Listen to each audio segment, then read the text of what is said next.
जय श्री कृष्ण दोस्तों आज हम और आप धर्मो रक्षति रक्षिता पर चर्चा करेंगे कि वास्तव में धर्मो रक्षति रक्षिता क्या है।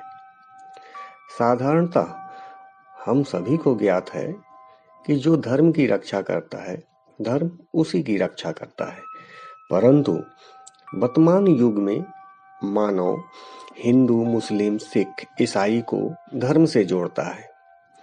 दोस्तों, हिंदू, मुस्लिम, सिख, ईसाई ये चारों मात्र एक शब्द है। धर्म को इन शब्दों से जोड़ना प्रासंगिक नहीं है। धर्म वस्तुतः इनसे अलग है, भिन्न है। दोस्तों, प्रत्येक पुराणों में ऋषि मुनियों ने और वर्तमान युग के जो बहुत बड़े बड़े विद्वान हैं, प्रकांड विद्वानों ने भिन्न भिन्न रूपों से व्याख्या किया है, परंतु दोस्तों अंततः सबका तात्पर्य एक ही होता है। पहले थोड़ा हम चर्चा पुराणों के आधार पर करते हैं। दोस्तों, पुराणों के अनुसार धर्म ब्रह्मा के मानस पुत्र हैं, जो ब्रह्मा के दाहिने वक्ष से उत्पन्न हुआ, और इस धर्म का विवाह दक्ष की 13 कन्याओं से हुआ है, ऐसा कहा गया है और वर्णित है। अर्थात धर्म की 13 पत्नियां हैं।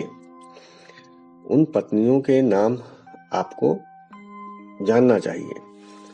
दोस्तों, उन 13 पत्नियों का नाम है श्रद्धा, मैत्री और शक्ति, पुष्टि, तुष्टि और दया, उन्नति, क्रिया, मेधा, बुद्धि, मूर्ति, ह्री और तितिक्षा के नाम से जाना जाता है। ये इनकी 13 पत्नियां हैं। इसके उपरांत दोस्तों वंशजों का भी वर्णन मिलता है, परंतु इन गूढ़ रहस्यों पर अभी हम नहीं जाना चाहते हैं। आइए आगे चर्चा करते हैं। दोस्तों, धर्मो रक्षति रक्षिता मनु स्मृति के श्लोक का एक हिस्सा है।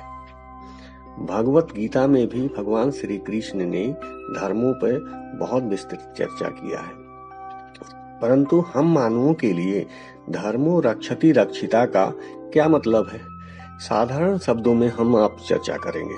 दोस्तों, हम मानवों में धर्म की 13 पत्नियों का प्रभाव हर क्षण पड़ता रहता है, और इन्हीं से हम मानवों में भिन्न भिन्न प्रभाव और परिणाम प्राप्त होते हैं। दोस्तों, जहाँ धर्म हमें सामाजिक व सांस्कृतिक विकास का मार्ग प्रस्तुत करता है, वहीं धर्म आध्यात्मिक जुड़ाव, नैतिक व चारित्रिक की ओर भी प्रेरित करता है।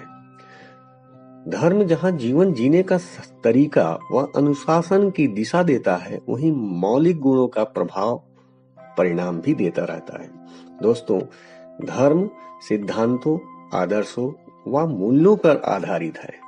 इसी से ही धर्म की रक्षा होती है, परंतु धर्म मानव की रक्षा कैसे करेगा, आइए चर्चा करते हैं। दोस्तों, धर्म की रक्षा करने के लिए मानव को कर्म करना ही पड़ता है, और कर्म करने के लिए सिर्फ 3 आधार हैं: शरीर द्वारा, मन द्वारा और वाणी से।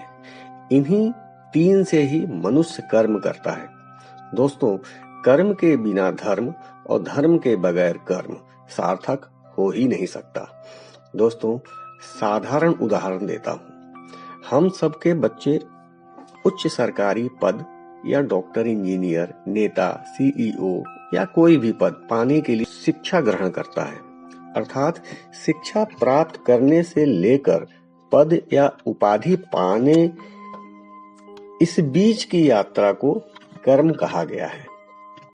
और इस यात्रा के दौरान हमारे बच्चे तपस्या, अनुशासन, लगन, चिंतन, आत्मविकास, विरक्ति, मन पर नियंत्रण, इच्छाओं पर नियंत्रण, वाणी पर नियंत्रण, सकारात्मक भाव व सोच, पारिवारिक विरक्ति, सामाजिक विरक्ति, कष्टों को सहना, कठिनाइयों का सामना करना, कभी कभी अपमान को भी सहन करना आदि का सामना करते रहते हैं। दोस्तों, छात्र जीवन से उच्च पदों पर आसीन होने की यात्रा ही तो धर्म है। धर्म हम मानवों को यही तो सिखाता है कि कि मानव शरीर, मन और वाणी के माध्यम से अनुशासित जीवन जिए। आपने जो अनुशासित रहते हुए धर्मानुचरण कर्म किया है, परिणाम स्वरूप यही धर्म आपको रक्षित करते हुए आपको उच्च पदों पर आसीन किया, अर्थात आपकी मेहनत का फल दिया। यही तो है धर्मो रक्षति रक्षिता।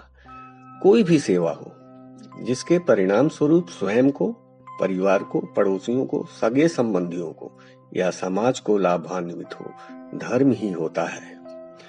और धर्म की रक्षा सकारात्मक सोच, आसक्ति रहित व निष्काम भाव से ही की जाती है।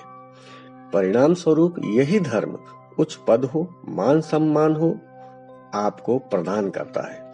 दोस्तों, अनजाने में ही प्रत्येक मानव किसी न किसी क्षण धर्म करता ही रहता है, चाहे फिर वह शरीर से हो, मन से हो या फिर वाणी से। प्रत्येक क्रिया धर्म का स्वरूप है, बशर्ते किसी की हानि सम्मिलित न हो, अर्थात नकारात्मक न हो। कैसा लगा दोस्तों? जय श्री कृष्ण।